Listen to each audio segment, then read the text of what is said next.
Undanfarna mánuði hafa staðið yfir miklar endurbætur á húsnæði kaupfélags Vestur Húnvetninga á Hvammstanga sem áður hýsti frystihús og frystiklefa en á dögunum var þar opnaður veitingastaður sem fékk nafnið Sjávarborg.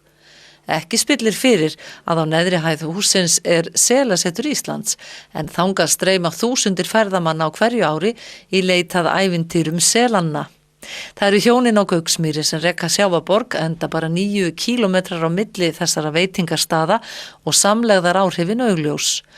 Hönnuður hússins Hólmfríður Jónsdóttir arkitekt, ættuð úr Skagafirði og gift Húnvetningi. Það svona skemmtilega við þetta húsnæði, þetta sem sagt svona byggt svolítið úr gömlu og vísan til þess sem að og hér sem sagt íslensk hönnun og húnversk hönnun í heiðri svolítið, bæði það sem að í húsgögnum og skrautmunum. Borðin eru hönnuð og smíðuð á Hvammstanga. Fæturnir smíðaði hér í vélsmiðjunni og 2 smiðir sem að voru verktakara í þessu að þeir smíðuðu borðin. En stólarnir? Stólarnir eru svo kallaði skötustólar, gömul íslensk hönnun sem hefur verið að reiða sér aftur til rúms. Ljósin vekja athygli mína, hvað þetta? Já, ljósin eru hönnuð líka hér á staðnum og eru svona baugur úr kræklingaeldi. Var einhvern tímann kræklingaeldi hérna? Já, í smáum stíl hér, já. Þið hafið prófað margt? Já, Húnvetningar hafa prófað margt. Nú og svo förum við að barnum, hann fer nú ekki langt þessi bar. Nei, hann bara steyptur eins og á staðnum og hannaður á staðnum og bara úr grjóti hér úr fjörunni, beint úr fjörunni, fyrir utan. En ljósin fyrir ofan hann? Þau er Daniel Karlsson smiður hér á Hvammstanga sem rennir þau úr Reykjavík. En vínið geyma þau á Sjávarborg í all sérstökum rekkum.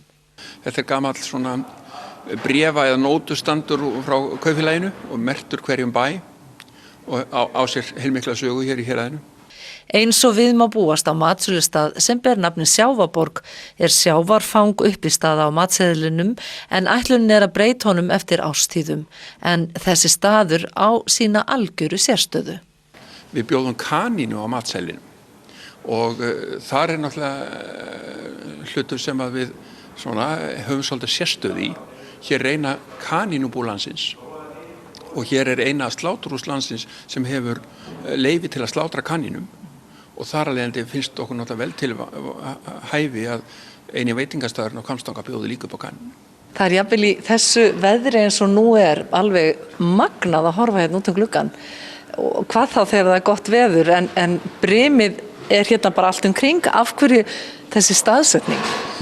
Staðsetningin náttúrulega bara hér við höfnina og við horfum bara hérna út á miðfjörðinn og Hegstaðanesi beint á móti og ef við horfum í norður þá sjáum við Strandafjöllin og síðan náttúrulega bara heilmikið fuglalíf, þannig reyndar brim núna heilmikið, þannig að það minna fuglalíf en venjulega en hér sem sagt talsverta fugli, æðarfugli og má og tjaldur og skarfur og fleira sem að gestir geta yfirleitt hort á beint hérna út úr gluggan og gaman að því að segja frá því að 2 fullorðnir menn hér á Hvammstanga þeir koma stundum og gefa æðarfuglinum og það ákveðið sjónarspil sjá þegar það gerist. Og náttúrulega öll þessi hlið bara snýr út af sjónum. Já, og en þetta náttúrulega var búið til í þessari hönnun, þetta var náttúrulega bara lokaður veggur og síðan náttúrulega í sumar verða hér útiborð þannig að þá getur bara hort beint ofan í fjöruna vonandi í skjóli.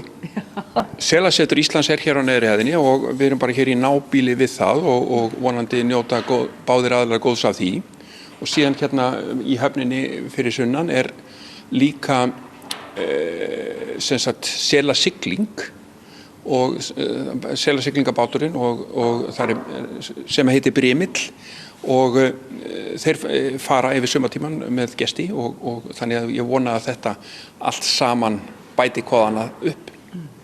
Hefðu trúað því fyrir 10-15 árum að það væri selurinn sem gerði Hvammstanga frægan?